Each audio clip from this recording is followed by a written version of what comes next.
नमस्ते बच्चों, कक्षा 10वीं के बीज गणित विषय में आपका स्वागत है।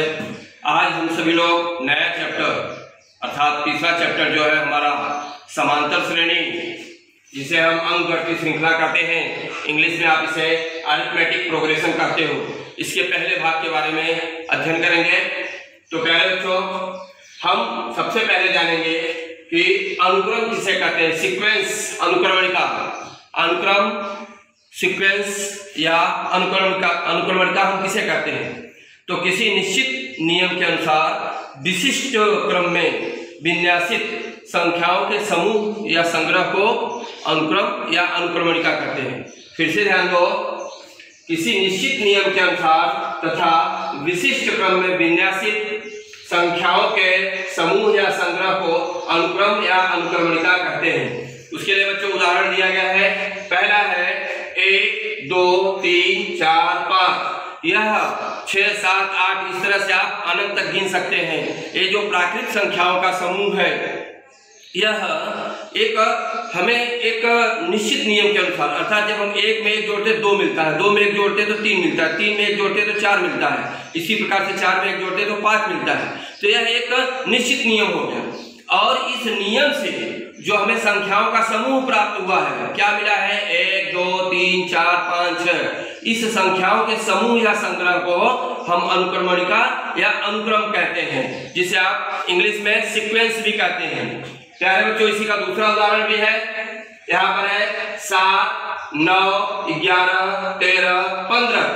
तो यहाँ पे विशिष्ट नियम क्या है, निश्चित नियम इसमें क्या है, निश्चित नियम यह है कि पहली संख्या 7 और इसमें 2 2 जोड़ने के बाद जो अगली संख्या प्राप्त हो रही, जैसे 7 में 2 जोड़े तो 9, 9 में 2 जोड़े तो 11, 11 में 2 जोड़े तो 13, 13 में जो 2 जोड़े 15। इस प्रकार से इस निश्चित नियम के अनुसार 2 2 जोड़ने का जो नियम है, इस नियम के अनुसार एक संख्याओं का समूह या संग्रह प्राप्त हो रहा है। वे कौन कौन सी संख्याएं हैं, 7 9 11 13 15। इस प्रकार से जो संख्याओं का समूह या संग्रह तैयार हो रहा है, उसे हम क्या कहते हैं, अनुक्रम, अनुक्रमणिका या सीक्वेंस। इसका तीसरा उदाहरण है बच्चों, यहाँ लिखा है 1 4 9 16 25। जरा सोचो, इसमें एक निश्चित नियम क्या है। तो इसमें जब आप ध्यान से सोचेंगे तो 1 में 3 जोड़ा गया तो आपको 4 मिला। कितना जोड़े थे, पहले 3। अब एक संख्या और बढ़ा के जोड़ेंगे, अर्थात 2 संख्या और बढ़ा के जोड़ेंगे। यहाँ दिया है 1 में 3 जोड़ा तो 4, 4 में जब 5 जोड़े, 4 में जब 5 जोड़े तो कितना मिला, 9।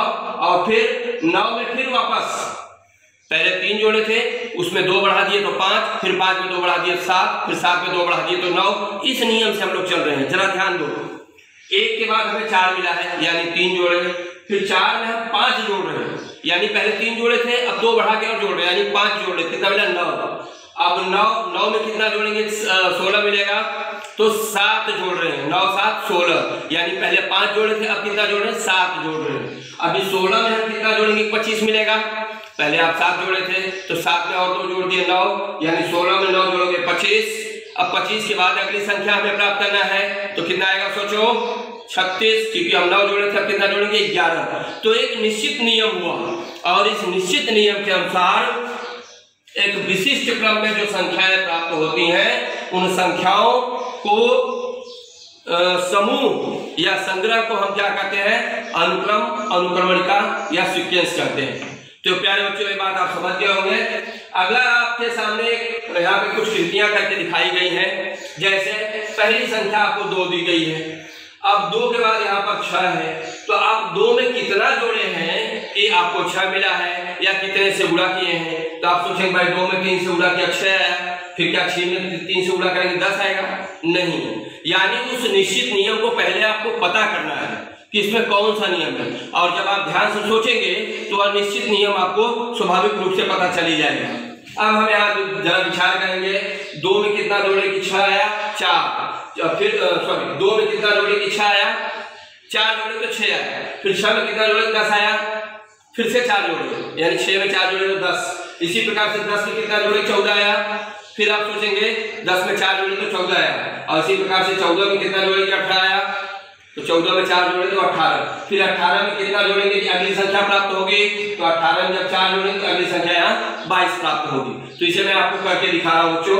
देखिए यहाँ आपका 2 है और इस 2 में मैं +4 जोड़ रहा हूँ, +4 तो इस डब्बे के अंदर मैं लिखा हूँ। तो 2 + 4 कितना आया 6, फिर इसी 6 में मैं 4 जोड़ रहा हूँ, यानी 6 + 4, तो 6 में 4 जोड़ कितना आया 10, फिर 10 धन 4 कितना है आपका 14, फिर इस 14 में हम कितना जोड़ेंगे कि 18 आएगा, 14 धन 4 कितना है आपका 18, फिर 18 में कितना जोड़ेंगे कि अगली संख्या प्राप्त होगी, यहाँ आप देखिए 18 धन 4, 18 में 4 जोड़ कितना आएगा आपका 22। तो एक आपको कृति के माध्यम से बताया गया कि जो संख्याओं का समूह या संग्रह प्राप्त हो रहा है यह हमारा अनुक्रम है, अनुक्रमणिका है या सीक्वेंस है। फिर एक अगला उदाहरण और दिया गया है आपको, यहाँ पर देखिए 4 है और 4 में कितना जोड़ें या गुणा करें कि 16 आए, तो हम देख रहे हैं 4 में जब हम 4 से गुणा करेंगे 16 है, तो फिर 16 में 4 से गुणा करने पर अगली संख्या 64, फिर 64 में 4 से गुणा करने पर अगली संख्या, फिर 64 के जो अगली संख्या है उसमें फिर 4 से गुणा करेंगे, और इस प्रकार से गुणा करके किसी समान संख्या से गुणा करके जो संख्याओं का समूह या संग्रह प्राप्त हो रहा है वह भी अनुक्रम, अनुक्रमणिका या सीक्वेंस है। यानी योग के माध्यम से, गुणे के माध्यम से, या फिर अलग अलग टप्पे पे अलग अलग संख्याएं जोड़ करके एक निश्चित नियम के अनुसार जो संख्याओं का समूह या संग्रह प्राप्त होगा वह आपको क्या कहलाएगा, अनुक्रम कहलाएगा। तो दूसरी कृति पर विचार कर रहे हैं, यहाँ पर 4 है, तो 4 में मैं 4 से गुणा कर रहा हूँ, 4 × 4 कितना आया 16, फिर 16 में मैं कितने गुणा करूंगा 4 से, कितना आया हमारा 64। यानी हमें एक निश्चित नियम प्राप्त हो गया कि भाई हमें कितने से गुणा करना है। इसके पहले वाले में निश्चित नियम आपको क्या प्राप्त हुआ था कि हमें प्रत्येक पिछली संख्या में 4 जोड़ेंगे तो हमें अगली संख्या प्राप्त होगी। जैसे पिछली संख्या है 2, 2 में 4 जोड़कर हमें 6। अब यहाँ पर अगली संख्या प्राप्त करने के लिए पिछली संख्या में 4 जोड़ना पड़ेगा, तो 6 में 4 जोड़े थे 10 आया था। तो हमारा एक निश्चित नियम हुआ, और इस निश्चित नियम के अनुसार विशिष्ट क्रम में विन्यासित संख्याएं हमें मिली। वो संख्याएं क्या है हमारी 2, 6, 10, 14 और 18, अंत में 22 हमने लिखा है। इसी प्रकार से हमने यहाँ पर निश्चित नियम प्राप्त किया है कि प्रत्येक पिछली संख्या में 4 से गुणा करने पर अगली संख्या प्राप्त होगी, और इसी तरह से विशिष्ट क्रम में विन्यासित संख्याएं हम प्राप्त करेंगे जिसे हम अनुक्रम कहेंगे। तो प्यारे बच्चों आप देख रहे हो 16 में 4 से गुणा किया 64, फिर 64 में आप 4 से गुणा कर रहे हो 64 × 4, यानी कितना है आपका यहाँ पे 256, 256। अब 256 में आपको 4 से गुणा करना है, 256 × 4, तो अगली संख्या आपको क्या मिलेगी आप सोचिए जरा 1024। देखिए 4 से 24 के 4 हासिल आया 2, 4 × 5 20, 2 22, और फिर 4 × 8 10। तो इस प्रकार से आपको 1024 मिला। कैसे 256 में 4 से गुणा किए, फिर इसी 1024 में हम गुणा करके अगली संख्या प्राप्त करेंगे 1024 × 4, तो हमें अगली संख्या मिल रही है। अब गुणा करके आप देख लो 4 × 16 के 6 हासिल है, 4 × 8 है 9, और फिर 4 0 0 और 4 1 4, यानी 4096। तो प्यारे बच्चों ये 2 कृतियां मैंने आपको बताया। एक कृति में आपको योग के माध्यम से मतलब एक निश्चित संख्या जोड़ करके हम अगली संख्या प्राप्त कर रहे हैं, और इस तरह से जो संख्याओं का समूह या संग्रह प्राप्त होता है उसे हम उस संग्रह या समूह को अनुक्रम तो कहते ही हैं। अनुक्रम होने के साथ साथ इसको अंकगणितीय श्रृंखला या आप समांतर श्रेणी भी कहते हैं। इसे मैं आगे और आपको समझाऊंगा, लेकिन अभी भी आप जान लो कि जब हम पिछली संख्या में कोई निश्चित संख्या जोड़कर अगली संख्या प्राप्त करते हैं और वही संख्या बार बार जोड़ करके हम अगली संख्या प्राप्त करते रहते हैं, तो ऐसे अनुक्रम या संग्रह को समूह या संक्रम को हम अनुक्रम कहते हैं, और इस अनुक्रम को और भी हम क्या कहते हैं, समांतर श्रेणी, अंकगणितीय श्रृंखला या फिर अरिथमेटिक प्रोग्रेशन। शॉर्ट फॉर्म में आप इसे एपी भी कहते हो, A for arithmetic, P for progression. यहाँ हमने लिखा है अरिथमेटिक प्रोग्रेशन। आप इसको और संक्षिप्त रूप में बच्चों कहते हो एपी भी कहते हो, कोई दिक्कत नहीं। ए डॉट और पी डॉट, ए का मतलब अरिथमेटिक, पी का मतलब प्रोग्रेशन। अब इसके बाद बच्चों हम इस तीसरी कृति पर चल रहे हैं। तीसरी कृति, उसके पहले जो मैंने आपको दूसरी वाली कृति बताई, तो यह पहला वाला मैंने बताया कि यह तो आपका अंकगणितीय श्रृंखला या फिर समांतर श्रेणी में है।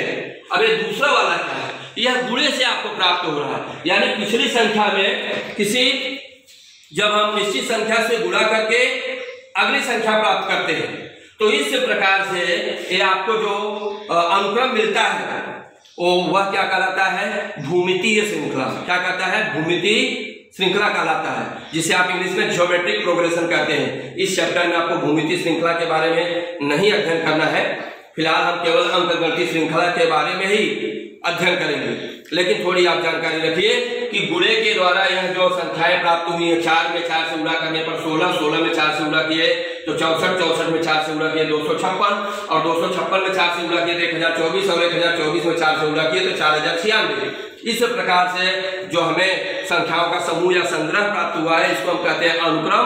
और इस अनुक्रम को हम यह कहते हैं कि भाई यह अनुक्रम भूमितीय श्रृंखला में है। कौन सी श्रृंखला में, भूमितीय श्रृंखला में। तीसरा आपको जो दिया है 5 घाते 3, 6 घाते 3, 7 घाते 3 और 8 घाते 3। देखिए अब 5 घाते 3 करेंगे तो हमें 125 मिलता है, 6 घाते 3 करते हैं तो 216 मिलता है, 7 घाते 3 करते हैं तो 343 मिलता है, अब 8 घाते 3 करते हैं तो 512 आता है, और 9 घाते 3 करेंगे तो 729। इस प्रकार से और ढेर सारी संख्याएं प्राप्त कर सकते हैं। लेकिन यहाँ पर न तो पिछली संख्या में कोई निश्चित संख्या जोड़ के अगली संख्या प्राप्त की जा रही है, न ही पिछली संख्या में किसी समान संख्या से गुणा करके अगली संख्या प्राप्त की जा रही है। तो इस प्रकार से जो तीसरी कृति आपको दी है, तीसरी कृति यह न तो अंकगणितीय श्रृंखला में है और न ही भूमितीय श्रृंखला में। तो इस प्रकार के प्रश्न आपको नहीं रहेंगे। यदि रहेंगे तो पूछा जाएगा क्या यह अंकगणितीय श्रृंखला में है, तो आप कह सकते हैं कि नहीं, इनका सामान्य अंतर कॉमन डिफरेंस अचर संख्या नहीं है, इसलिए दिया गया अनुक्रम अंकगणितीय श्रृंखला में नहीं है। अनुक्रम तो है, अनुक्रम है क्योंकि एक निश्चित नियम इसमें लगाया गया। क्या लगाया गया, पहले 5 का घन, फिर 6 का घन, फिर 7 का घन, फिर 8 का घन, फिर 9 का घन, फिर 10 का घन। इस तरह से घन करके हम संख्याएं प्राप्त करें। निश्चित नियम है इसमें, लेकिन इसमें जो अंतर आ रहा है न वो अंतर नहीं निश्चित है, या फिर किसी समान संख्या से गुणा करके अगली संख्या नहीं प्राप्त हो रही है। तो यह अंकगणितीय श्रृंखला या भूमितीय श्रृंखला में नहीं है।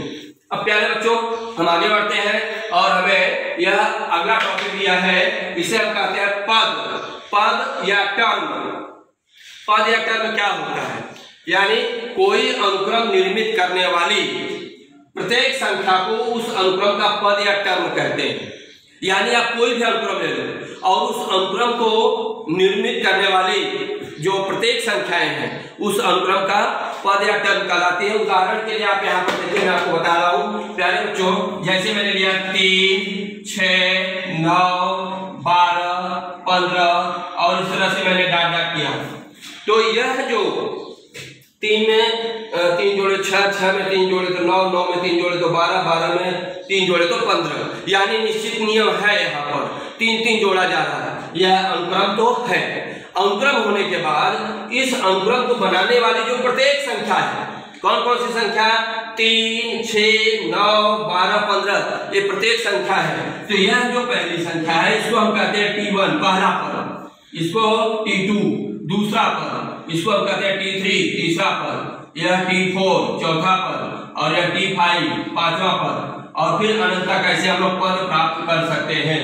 तो ये जो प्रत्येक पद है, मतलब अनुक्रम को निर्मित करने वाली प्रत्येक संख्या को उस अनुक्रम का पद कहते हैं। तो देखिए 3 जो है पहला पद है, 6 जो है दूसरा पद है, 9 जो है तीसरा पद है, 12 जो है चौथा पद T4 इसे कहते हैं, और 15 जो है पांचवा पद है। इस प्रकार से अनंत तक हम पद प्राप्त कर सकते हैं जब ऊपर हमारा अनुक्रम में अनंत तक संख्याएं होंगी।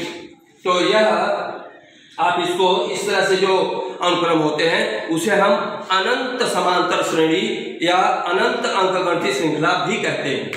तो इस प्रकार से मुझे लगता है कि पद क्या होता है आपको समझ में आ गया। पद या टर्म किसी अनुक्रम को निर्मित करने वाले प्रत्येक संख्या को उस अनुक्रम का पद या टर्म कहते हैं। उदाहरण के लिए मैंने आपको बताया, ऐसे आप ढेर सारे उदाहरण ले सकते हो, 3, 6, 9, 12, 15, फिर 2, 4, 6, 8, 10, 12, 5, 10, 15, 20, 25, 30, 35 इस तरह से।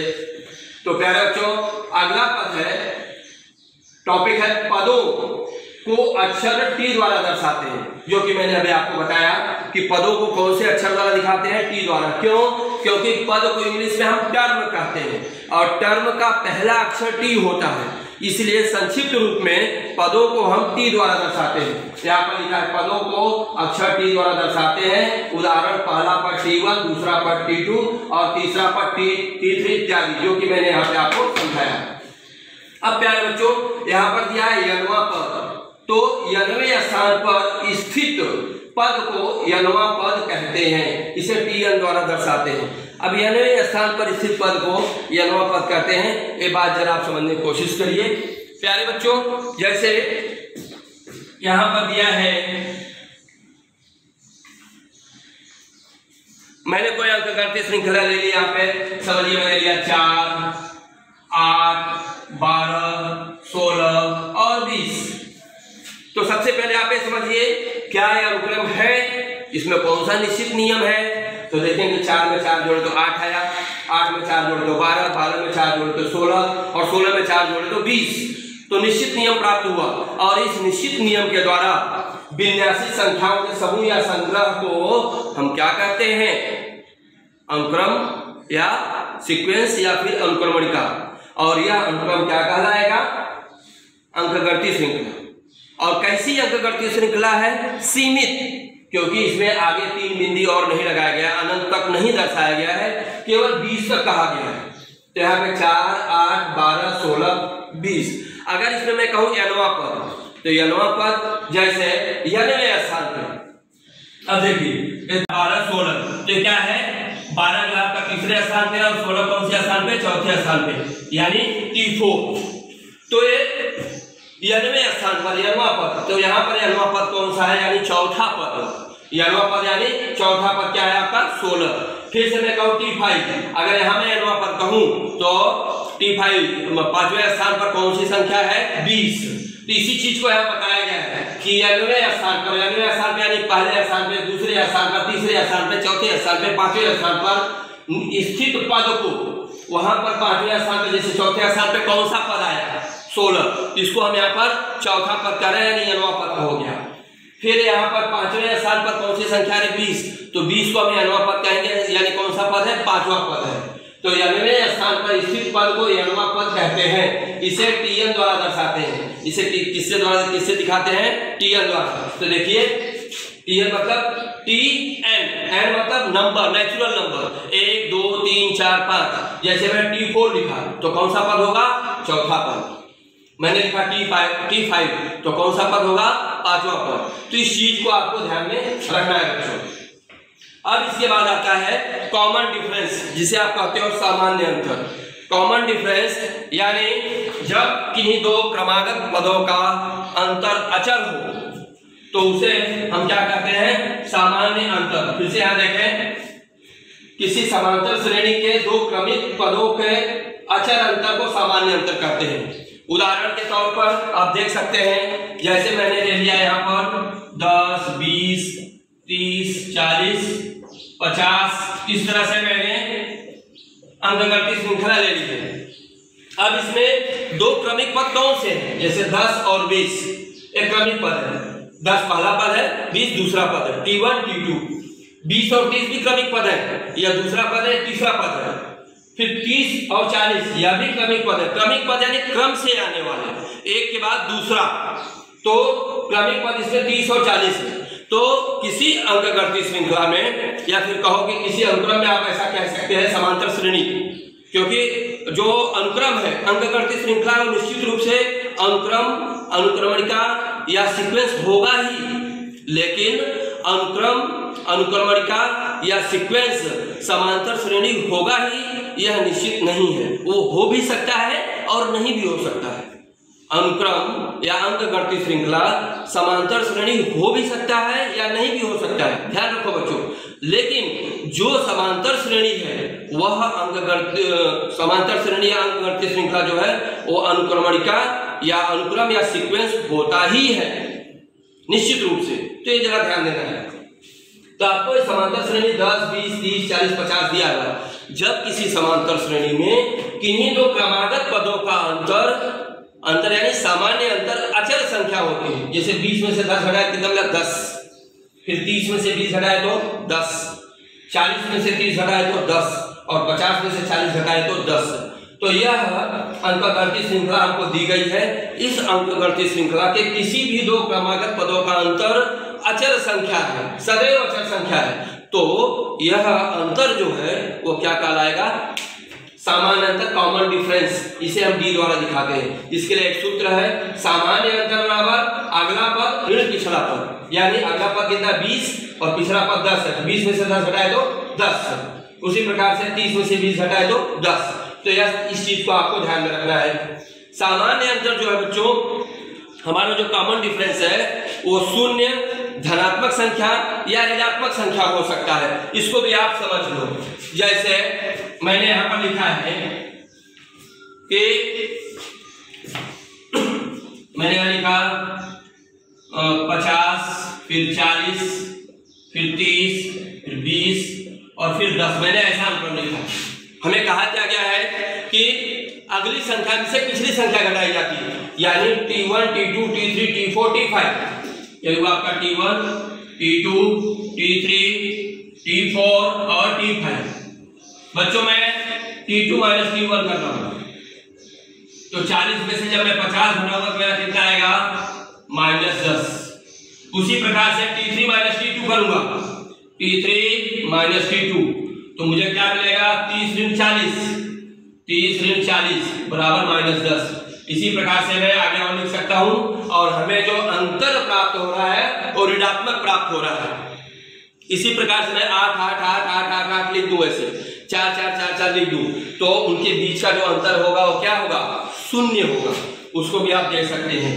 जैसा कि मैंने बताया कि किन्हीं अंकगणितीय श्रृंखला का जो सामान्य अंतर है वो धनात्मक, ऋणात्मक या फिर शून्य हो सकता है, जिसे आपको समझ लेना है।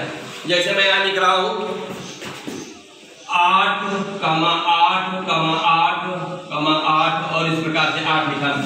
अब यहाँ अगला पद क्या है? T2 8 है, T2 माइनस T1, T2 8 है और पिछला पद भी 8 ही है। 8 में से हटाए 0। फिर से आ गया T3 minus T2, T3 minus T2, यानी T3 भी 8 है और T2 भी 8 है और 8 में से हटाए तो 0। आप इस प्रकार से देख रहे हैं कि जो अंतर प्राप्त हो रहा है शून्य हो रहा है। यानी मैंने जो आपको बात बताई कि किसी अंकगणितीय श्रृंखला का सामान्य अंतर, कॉमन डिफरेंस, धनात्मक संख्या, ऋणात्मक संख्या या फिर शून्य हो सकता है। अब ध्यान दो बच्चों, एक अंतिम टॉपिक जो दिया है यहाँ पर, यदि अनुक्रम में Tn + 1 - Tn, इसी चीज को समझाया गया है। Tn + 1 - Tn, यानी अगले पद में से पिछला पद घटाने पर जो संख्या प्राप्त हो रही है वो स्थिर है। तो दिए गए अनुक्रम को हम क्या कहेंगे? अंकगणितीय श्रृंखला कहेंगे। इस पर हम पहले भी चर्चा कर चुके हैं। यदि अनुक्रम में Tn + 1 - Tn अंतर स्थिर हो तो उस अनुक्रम को समांतर श्रेणी कहते हैं। समांतर श्रेणी का प्रथम पद A तथा सामान्य अंतर D हो तो हमारा जो संख्याओं का समूह या संग्रह तैयार होगा वो क्या होगा? वह श्रृंखला यानी संख्याओं का समूह या संग्रह, वो क्या तैयार होगा? भाई A है, पहला पद A, अब उसमें जब D जोड़े तो A + D, फिर इस दूसरे पद में फिर से D जोड़ रहे हैं, A + D + D, यानी A + 2D। अब A + 2D में फिर से D जोड़ रहे हैं तो A + 3D, और A + 3D में फिर से D जोड़ रहे हैं तो A + 4D, और इसी क्रम में हम अनंत तक आगे बढ़ सकते हैं। तो प्यारे बच्चों, यहां तक ये हुआ, ये आपका मैंने बताया है a plus D, a plus 2d, a plus 3d और इस तरह से आगे। बच्चों हम प्रश्न संग्रह 3.1, आपका प्रश्न संग्रह क्या है 3.1, आपको ध्यान देना है। 3.1 के प्रश्न क्रमांक 1 को हल करेंगे। 3.1 आपका निम्नलिखित अनुक्रमों में से कौन से अनुक्रम समांतर श्रेणी है। मतलब पहले हमें जांचना है कि कौन सा अनुक्रम समांतर श्रेणी है या नहीं। पहले पता करें यदि वो समांतर श्रेणी है, यहाँ लिखा है जो श्रेणी समांतर हो उसमें सामान्य अंतर ज्ञात करो। तो प्यारे बच्चों मैं यहाँ पर कुछ प्रश्नों को आपको हल करके दिखा रहा हूँ। जैसे कि आप देखेंगे आपको प्रश्न क्रमांक 4 में हल करके दिखा रहा हूँ।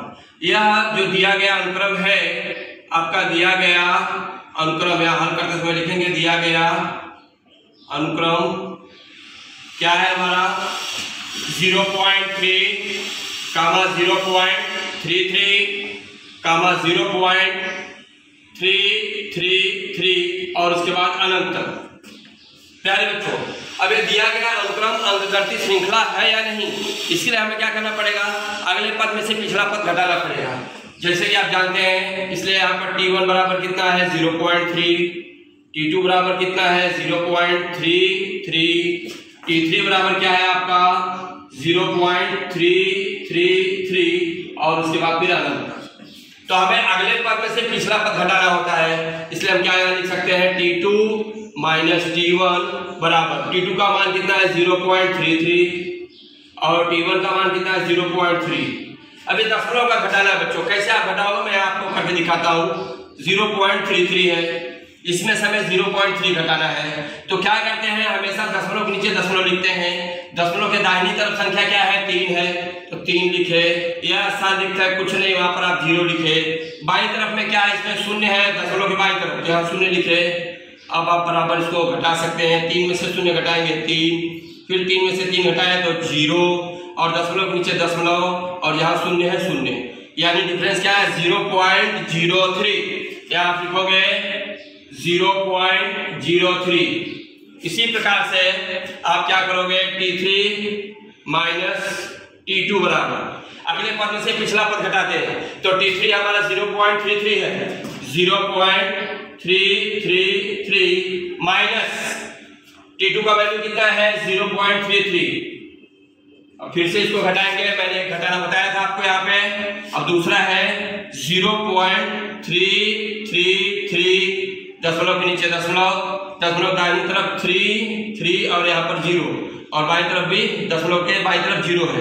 दशमलव के नीचे दशमलव, 3 में से 0 घटाया 3 में से 3 घटाया 0, फिर 3 में से 3 घटाया 0 और यहाँ पर 0, यानी डिफरेंस क्या है आपका 0.003।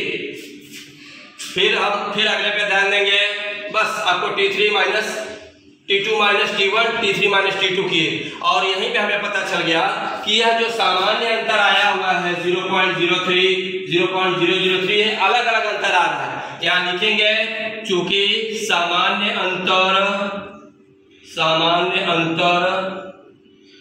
अचर संख्या नहीं है, अचर संख्या नहीं है, इसलिए दिया गया अनुक्रम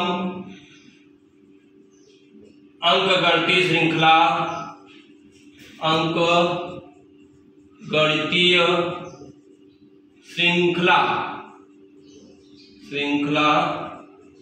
या फिर आप इसे और क्या कहते हैं समांतर श्रेणी या समांतर श्रेणी नहीं है। अब जब यह अंकगणितीय श्रृंखला या समांतर श्रेणी नहीं है तो इसमें सामान्य अंतर भी नहीं होगा, क्योंकि हमने पहले बताया सामान्य अंतर अचर संख्या नहीं है। तो सामान्य अंतर अचर संख्या नहीं है, इसलिए दिया गया अनुक्रम जो है अंकगणितीय श्रृंखला में नहीं है। और इस प्रकार से हम इसका उत्तर बताते हैं। यहाँ पर आपका कहा जो श्रेणी समांतर हो उसमें सामान्य अंतर ज्ञात करो। जो श्रेणी समांतर है ही नहीं है तो इसमें सामान्य अंतर भी आप नहीं ज्ञात करेंगे। इसी प्रकार से आपको चौथा आप देख रहे, इसी तरह से हर सवाल करना है बच्चों। चौथा, पांचवा, छठा बहुत आसानी से आप कर सकते हो। तीसरा भी देखिए, इसमें 3 प्लस कड़ी में 2 है, इसमें से 3 माइनस करेंगे तो आपको कड़ी में 2 मिलेगा। फिर 3 धन कड़ी में 2 कड़ी में 2 में से 3 धन कड़ी में 2 माइनस करेंगे तो आपको आएगा 2 कड़ी में 2। फिर इसमें से इसको घटाएंगे तो आपको क्या मिलेगा कि 3 आपका घट जाएगा और 2 कड़ी में 2 घटाएंगे, यहाँ घटाएंगे, आपको घट करके दिखा दे रहा हूँ। 7वां सवाल देख लो, 7वां वाला, 7वां सवाल कर लो बच्चा। यहाँ पर 7वां सवाल आपको दिया है, दिया गया अनुक्रम, दिया गया अनुक्रम। आप हल द्वारा देखेंगे तो आपको ज्यादा समझ में आएगा। दिया है 3 धन कड़ी में 2, फिर से कमा 3 धन 2 कड़ी में 2 और कमा 3 धन 3 कड़ी में 2, ऐसा आपको दिया है बच्चों। तो यह आपको सवाल है। अब यहाँ पर इसलिए आपको क्या मिला, इसलिए T1 बराबर कितना है आपका 3, T2 बराबर 3 धन कड़ी में 2, T3 बराबर 3 धन 2 कड़ी में 2 और आप लिख सकते हो T4 बराबर आपका क्या है 3 धन 3 कड़ी में 2 और अनंत तक, इस प्रकार से। तो हम लोग क्या लिखते हैं, इसलिए T2 माइनस T1, T2 का मान कितना है 3 धन कड़ी में 2 ऋण 3 धन 3 ऋण 3 कड़ी, आपको क्या मिला कड़ी में 2। इसी प्रकार से T3 माइनस T2 बराबर, T3 कितना है आपका 3 धन 2 कड़ी में 2 ऋण T2 का मान है 3 धन कड़ी में 2। आप जरा यहाँ ध्यान देना बच्चों, आप घटा रहे हैं और घटाते समय चिन्ह बदल जाता है। मैं आपको यहाँ कोष्टक में लिख के दिखा देता हूँ। इसमें से घटाने का चिन्ह है और T2 का मान आपका क्या है ध्यान दो 3 धन कड़ी में 2। विशेष रूप से इस चीज को ध्यान में रखना, 3 धन 2 कड़ी में 2, कोष्टक के बाहर ऋण का निशान है तो अंदर का चिन्ह बदल जाएगा। धन 3 का ऋण 3 और धन कड़ी में 2 का ऋण कड़ी में 2 हुआ।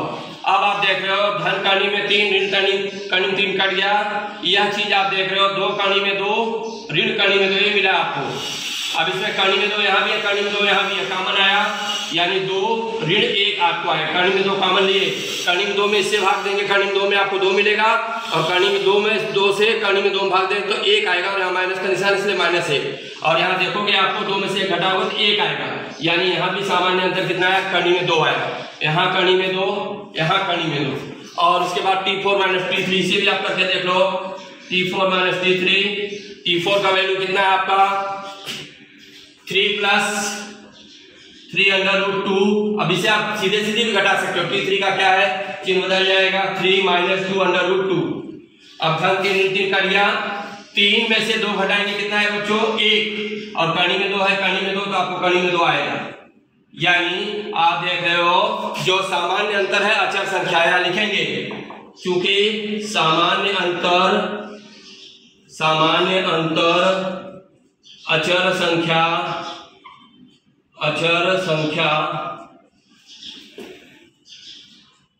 क्या है कड़ी में 2 है। इसलिए दिया गया अनुक्रम अंकगणितीय श्रृंखला में है, अंकगणितीय श्रृंखला में है। और बच्चों इसी चीज को आप अपने उत्तर में भी लिख दोगे, बहुत आसान है। उत्तर में लिखना चाहे तो आप लिख सकते हो, उत्तर में लिखना चाहे नहीं लिखना ही है। उत्तर में क्या लिखना है देखो यहाँ पे इस तरफ मैं लिख दे रहा हूं आपके क्वेश्चन नंबर 7 का उत्तर। सामान्य अंतर बराबर सामान्य अंतर क्या है जिसे आप D कहते हो, तो कितना मिला है हमें कड़ी में 2 तथा दिया गया अनुक्रम अंकगणितीय श्रृंखला में है। तो इस तरह से प्रत्येक प्रश्न का आपको बच्चों उत्तर लिखना है। अंकगणितीय श्रृंखला में है। तो प्यारे बच्चों, मैंने चौथा और सातवां क्वेश्चन आप लोग हल करके दिखाया है। बाकी के शेष क्वेश्चन इसी प्रकार से आप हल कर सकते हैं और इसे हल करके आप शुक्रवार तक मुझे व्हाट्सएप करें। अगले वीडियो में फिर से मिलते हैं, तब तक के लिए धन्यवाद।